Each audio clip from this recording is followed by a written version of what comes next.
प्रिय विद्यार्थियों, मैं Ranvijay Pandey Deoria senior secondary school Deoria के ऑनलाइन कक्षा में आप सभी बच्चों का बहुत बहुत स्वागत करता हूं। आइए आज हम लोग कक्षा 7 संस्कृत रुचिरा के अंतर्गत आने वाले चतुर्थ पाठ है, चौथे पाठ, 4th चैप्टर हास्य बाल कवि सम्मेलन पाठ का वाचन करेंगे। तो देखेंगे यह हास्य बाल कवि सम्मेलन मतलब बालक कवियों का सम्मेलन सभा, जो हंसी बिखेरने वाले ऐसे बाल कवि हैं जो अपनी कविता से अपनी सभा को आनंदित कर रहे हैं, प्रसन्न कर रहे हैं, खुशियाँ हंसी के ठहाके लगवा रहे हैं। वही जो है उन लोग वह कवियों का जो है सम्मेलन है। तो कैसे कवि हैं? बाल कवि हैं।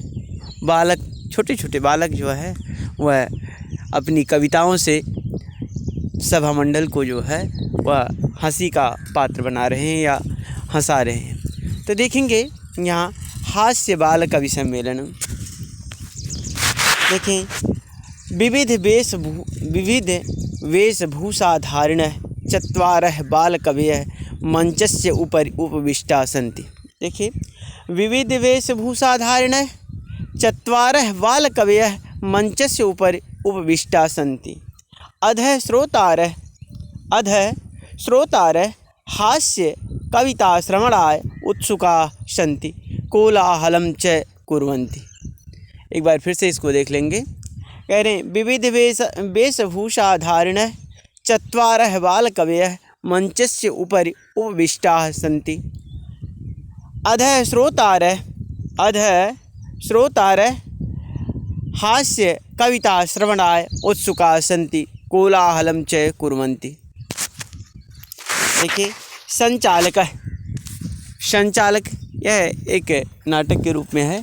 संचालकः अलं कोलाहलेन अद्य परमं हर्षस्य अवसरः यत् अस्मिन् कविसम्मेलने काव्यहन्तारः कालयापकाश्च भारतस्य हास्यकविधुरन्धराः समागताः सन्ति।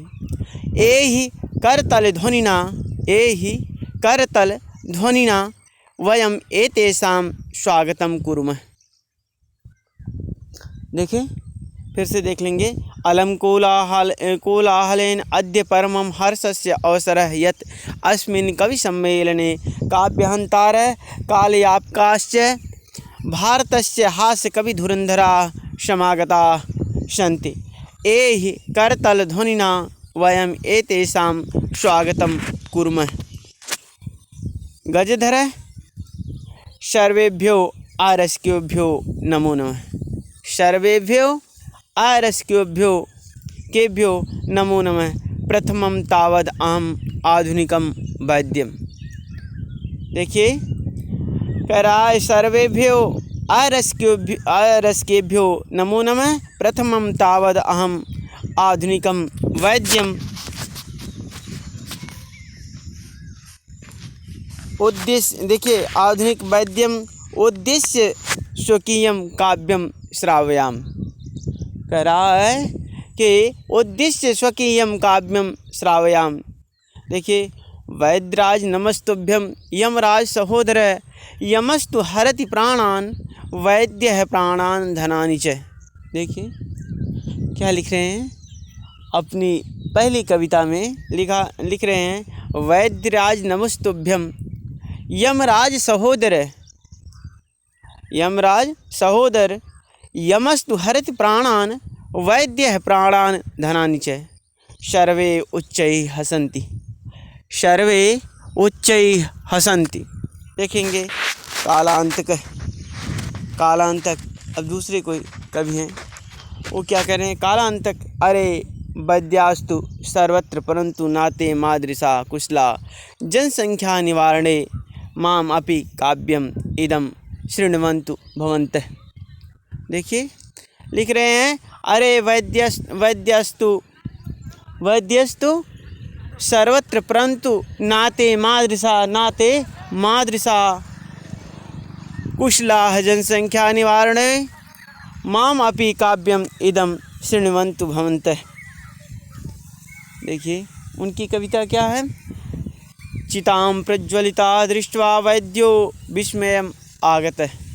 देखिए लिखा हुआ है चितां प्रज्वलितां दृष्ट्वा, चितां प्रज्वलिता त्वां दृष्ट्वा वैद्यो विस्मयम् आगतः। न अहं गतो न मे भ्राता कस्य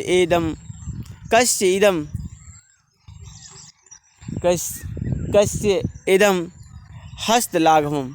देखिए चितां प्रज्वलितां दृष्ट्वा वैद्यो विस्मयम् आगतः। न अहं गतो न मे भ्राता कस्येदं हस्तलाघवम्। सर्वे पुनः हसन्ति। सभी लोग फिर से हंसते हैं।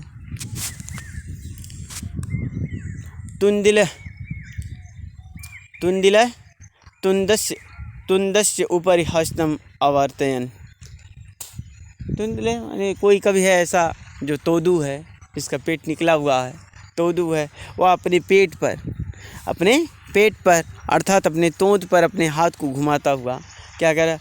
तुंदल्यो अहम भो माम अपि इदं काव्यम श्रूयतां जीवने धार्यतां च।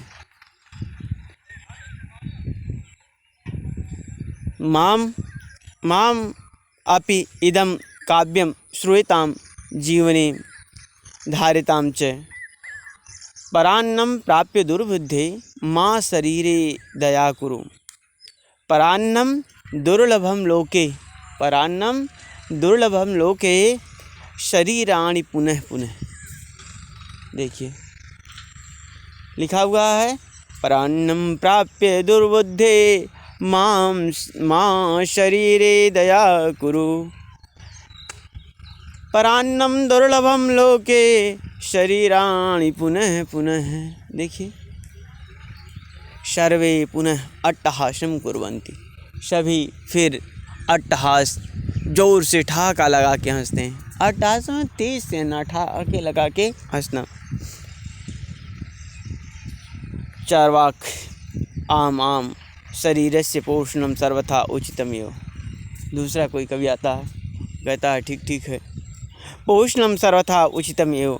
यदि धनं नास्ति तदा ऋणं कृत्वा अपि पौष्टिकः पदार्थम् एव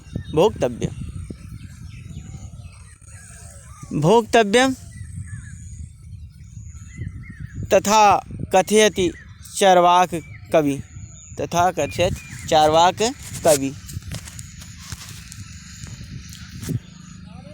यावत् जीवेत् सुखम जीवेत्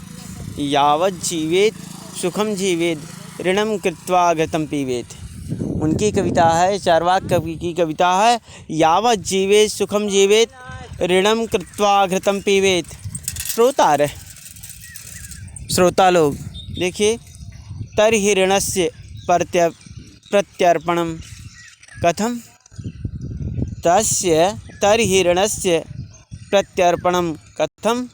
चार्वाक कवि कहते हैं, चार्वाक श्रूयतां माम अवशिष्टं काव्यम। श्रूयतां माम अवशिष्टं काव्यम। आगे कहते हैं घृतं पीत्वा श्रमं कृत्वा ऋणं प्रत्यर्पयेत् जनः। देखिए वो कहते हैं कि घृतं पीत्वा श्रमं कृत्वा ऋणं प्रत्यर्पयेत् जनः। काव्यपाठ श्रवणेन उत्प्रेरितः एकः बालको अपि